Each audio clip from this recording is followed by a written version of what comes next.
As I said, I hope everybody stayed dry after the rain dahil kasi medyo malakas pero ang bilisan lang. Duman ako dito kay ng Mami Elsa at sakto meron pa mga tusok-tusok na binibenta.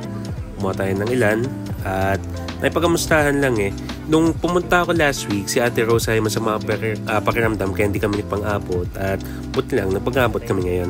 Yes. So, naipagkwentuhan lang, nakipagkamustahan habang kumakain ng tusok-tusok. Yes, sir. Dipped in manong sauce, their take. Squid ball. That was good.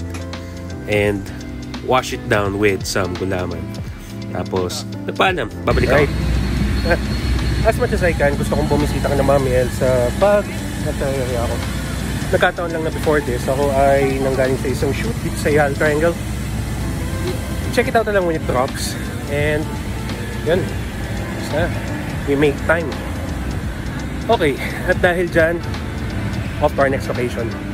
Hindi ko sabihin diretso sa taas dahil hindi ka agad makakawidan sa traffic dito sa Makati.